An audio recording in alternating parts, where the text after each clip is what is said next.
उसने कहा बेटा आराम से सो जाओ, कोई दिक्कत नहीं है, विश्राम करो, कुछ खाओगे? उसने कहा नहीं माँ, बस तूने मुझे 4 दीवार एक छत दे दी, बड़ा उपकार मानूंगा तुम्हारा। सुबह उठा, चलने लगा। सेठानी ने कहा बेटा ये तो बताओ तुम जा कहाँ रहे हो? बोले मेरी माँ ने भेजा है, एक बहुत बड़े संत आए हैं, एक प्रश्न लेकर भेजा है कि जाओ पूछना कि हमारे बुरे दिन दूर होंगे या। सेठानी ने कहा बेटा एक प्रश्न मेरा भी पूछ लेगा? अरे उसने कहा आप तो इतनी धनवान है, इतनी बड़ी हवेली में रहती है, आपको भी कोई प्रश्न है क्या? बोले बेटा मेरा एक प्रश्न पूछ लेना। उसने कहा जा रहा हूं, आपने उपकार किया है, एक प्रश्न तुम्हारा पूछ लूंगा। बोले जाओ संत से ये पूछना कि मेरे पास दौलत है, माया है, सब कुछ है, कोई कमी नहीं है, एक बेटी है मेरी, पूछना उसकी शादी कब होगी? वो बोलती नहीं है बेटा, गूंगी है, जाके पूछना ये कभी बोलेगी या नहीं बोलेगी। उसने कहा पूछ लूंगा। आगे बढ़ा, एक किसान का खेत पड़ा, 12 बज गए, भूख लगी। किसान से बोला कि मुझे भूख लगी है। किसान दयालु था, घर से रोटी आई थी, चटनी आई थी, भाजी आई थी। उसने कहा आ बेटा तू भी खा ले और मैं भी खा लेता हूँ। पहले के वो लोग थे कि भूखा आए तो अपना खाना खिलाते थे, पहले के लोग ये सोचते थे कि कोई आवे तो हम खावे, और आज के सोचते कि ये जावे तो फिर हम खावे। विचार करिए, किसान ने खाना खिलाया, किसान ने कहा कि बेटा तू जा कहां रहा है? बोले एक संत है, प्रश्न पूछने जा। किसान ने कहा भाई एक काम कर, एक प्रश्न? अरे उसने कहा जहां जाओ वहां एक प्रश्न है। बोले ये पूछना संत से, समय हो रहा जल्दी समाप्त करता हूं, ये पूछना संत से कि मेरे खेत में फसल आएगी? मैं इतनी मेहनत करता हूं, इतने वृक्ष लगा रखे हैं, फल ही नहीं आते उनमें, जाके पूछ लेना बेटा। उसने कहा पूछ लूंगा, आगे चला। बड़ी जोर से प्यास लगी, गर्मी के दिन, कंठ सूख गया। देखा एक संत तपस्या कर रहा है, बाजू में कमंडल रखा है। गया संत के पास, संत जी बड़ी प्यास लगी है। संत ने, तपस्वी ने कहा पानी पीना है? बोले हाँ। कमंडल दिया, बोले ले पी ले पानी। एक बात तो बता, कहानी मालूम है? तू जा कहां रहा है? बोले एक महासंत आए हैं, एक प्रश्न। बोले एक काम कर, मेरा भी। अरे उसने कहा यार किसान का भी प्रश्न, सेठानी का, ये बाबा फकीर का भी प्रश्न। हाँ बोले ये बोलना कि मैं 12 वर्षों से तपस्या कर रहा हूं, मुझे बोधि की प्राप्ति नहीं हो रही, ज्ञान नहीं मिल रहा है, जा पूछ लेना मुझे ज्ञान मिलेगा या। चला गया संत के पास। कहानी बहुत लंबी है, मैं बिल्कुल शॉर्टकट में बता रहा हूं, क्योंकि अब तुम इतने समझदार हो कि सूत्र में ही समझ जाते हो। अब पानी कहने की जरूरत नहीं है, H2O कह दो तो तुम समझ जाते हो। विचार करिए, पहुंचा संत के पास, संत ध्यान में थे, चुपचाप हाथ जोड़कर बैठ गया। संत ने कुछ दिन बाद ध्यान खोला, कौन है बच्चा तू, कहां से आया है? 2 दिन पैदल चल के आया हूं बाबा जी, प्रश्न पूछना है मुझे आपसे, आप बहुत पहुंचे हुए संत हैं। संत ने कहा ध्यान के बाद ही मैं उत्तर देता हूं, तू सही समय पे आया है, लेकिन बच्चे मेरा एक नियम है। बोले क्या? बोले एक दिन में मैं केवल 3 प्रश्नों के उत्तर देता हूं, 3 से ज्यादा नहीं देता हूं, उससे ज्यादा मैं कुछ नहीं जानता। बच्चे ने कहा लो मरे, प्रश्न है 4, बाबा उत्तर देंगे कितने का? 3 का। एक सेठानी का प्रश्न, एक किसान का प्रश्न, एक बाबा का प्रश्न और एक मेरी माँ का प्रश्न। संत ने कहा 3, ओनली 3, 4 नहीं। बच्चे ने सोचा क्या करूं, किसका पूछूं, किसका छोड़ूं? अब सेठानी का छोड़ देता हूं, नहीं भाई उसने रात विश्राम दिया मुझे, उसने कौन सा गलत पूछा, बच्ची का भविष्य तो पूछा है।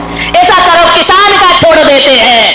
फिर मन में आया किसान खेत जोतता, फसल उगाता, तब सबको भोजन, यदि किसान ना रहेगा तो पूरा देश भूखा मर जाएगा, इसलिए किसान का प्रश्न में नहीं, बाबा का छोड़ो। अरे यार बाबा ने कौन सा अधार्मिक प्रश्न किया है? बाबा ने धार्मिक प्रश्न ही तो किए कि ज्ञान मिलेगा कि नहीं मिलेगा। जिसने पानी पिलाया उसका प्रश्न। ऐसा करो माँ का प्रश्न, अरे उसी माँ ने तो मुझे भेजा है, वो नहीं होती तो ये 3 कहां से मिलते, मेरी माँ ने क्या बिगाड़ा है। सोच में पड़ गया। बाबा ने कहा जा बच्चे 3 प्रश्न पूछ। बच्चे ने 3 प्रश्न पूछे। लौट कर आया, किसान मिला, बाबा मिला। क्यों रे, मेरा प्रश्न पूछा? हाँ बाबा जी पूछा। क्या बोले संत? बोले तुझे ज्ञान जरूर होगा, इसी वक्त बोधि की प्राप्ति होगी। तो अभी तक क्यों नहीं हो रही? बोले तू अपनी जटाओं में जो मणि छिपा के बैठा है उसे निकाल, क्योंकि तेरा ध्यान मणि में है, तेरा ध्यान भगवान में नहीं लग रहा है। वो मणि तेरी बाधा बन रही है, उसे निकाल के फेंक, तुझे ज्ञान प्राप्त हो जाएगा। उसने अपनी जटाएं खोली। बोले हाँ बेटा, मैंने मणि तो छिपा रखी, बड़ी कीमती है। तो बोले जब तक ये है तब तक तुझे ज्ञान मिलने वाला, सोच ले मणि रखना है या भगवान का ध्यान रखना है। उसने कहा बेटा तूने मेरी जटाएं नहीं खोली, मेरी आंखें भी खोल दी, ले बेटा ये मणि मैं तुझे प्रदान करता। उसने कहा नहीं बाबा, ये मैं क्या करूंगा, मैं गरीब आदमी। बोले बेटा रख लो रख लो, मैं किसी को क्यों दूं, तूने मुझे ज्ञान दिया, मैं तुझे दान प्रदान करता हूं, ले जा, आज मैं तुझे प्रदान करता हूं। मणि हाथ में ली, कान में ही मतलब आए तो ध्यान भी रख। मणि हाथ में ली, चला। अब कौन मिला? इतना भी भूल गए, वो तो प्रश्न भूला, तुम कहां नहीं भूलते। किसान मिला, किसान ने कहा बोल बेटा क्या पूछा, मेरा पूछा या नहीं? बोले पूछा। क्या बोले? बोले किसान तेरे खेत के वृक्षों में फल जरूर आएंगे, फसल जरूर लगेगी। तो अभी तक क्यों नहीं लगे? बोले तेरे पेड़ के नीचे कुछ गड़ा हुआ है, उससे जड़ें जमीन तक नहीं पहुंच रही हैं, उससे टकरा रही हैं, इसलिए पेड़ फलता फूलता नहीं। बोले ठहर बेटा, उसने खुदाई की, सोने के घड़े मिले जिसमें अशरफियां रखी हुई थी। किसान की आंखें चौंधी आ गई, बरसों से भूखा मर रहा हूं, गरीबी का शिकार बन रहा हूं, ये सोने के घड़े। उसने कहा बेटा तेरा बड़ा उपकार। बोले उपकार तो आपका, आपने मुझे रोटी दी थी। बोले नहीं बेटा तूने घड़े दी, एक काम कर बेटा ये सोने के घड़े मैं तुझे प्रदान। अरे बोले मैं क्या करूंगा, आप किसान है, आपकी जमीन पे आपका हक है। बोले बेटा सोना से ज्यादा कीमती तो जमीन हुआ करती है, धरती हुआ करती है। सोना आज है कल खत्म हो जाएगा, जमीन पर फसलें आएंगी, किसान हमेशा माला माल रहेगा, मुझे इसकी जरूरत नहीं। इस पे तेरा बैलगाड़ी बुलाई, सोने के घड़े रखे, उसे बिठाया, चल दिया। किसका घर पड़ा है? कौन बोला? शांति सेठ का, सेठानी का घर पड़ा। बैलगाड़ी रुकी, सेठानी निकल के आई। क्यों रे? पैदल गया था, बैलगाड़ी ये क्या भरा है पीछे? बोले मुझे नहीं मालूम अम्मा, मेरा प्रश्न पूछा। बोले हाँ पूछा। क्या बताया? बोले तेरी लड़की की शादी जरूर होगी। जरूर होगी? बोले हाँ कब होगी? बोले जिस लड़के को देखकर तेरी लड़की की आवाज वापिस आ जाए वही उसका पति होगा। इतने में पीछे से लड़की दौड़ी आई, लड़के पे निगाह पड़ी, उसने आवाज लगाई अम्मा मैं बोलने लगी हूँ। अम्मा ने कहा हो गया बेड़ा, पकड़ा दूल्हा बनाया। कौन बोला? विठ्ठल काश हम होते, कोई नगर सेठ का लाव लश्कर जा रहा होगा, दूल्हा बना लड़का, दुल्हन उतर रही है। माँ ने पूछा कहां से पधारे हैं आप? बोले पधारा नहीं, मैं तेरा बेटा। तू मेरा बेटा? पागल, ये कहां से चुराया? अब गरीब क्या सोचेगा, तू वापिस कर क्या? मैंने तुझे मना किया, मैंने तुझे संत के पास भेजा था। बोल मेरा प्रश्न पूछा या नहीं पूछा? बोले माँ प्रश्न तो नहीं पूछा लेकिन उत्तर साथ लेकर आया हूं। बोले क्या साथ लेकर आया है? बोले माँ दे, आज मुझे लगा कि अमीरों के घर में पैदा होके बड़ी बड़ी डिग्रियां लेकर भी आदमी वो संस्कार नहीं पाता जो माँ तुझ गरीब माँ से मैंने संस्कार प्राप्त किए हैं। माँ मैं संत के पास पहुंचा, संत ने कहा 4 में से 3 प्रश्न पूछना, 1 प्रश्न छोड़ देना। बेटा किसका प्रश्न छोड़ा? माँ तेरा प्रश्न छोड़ा। बोले क्या?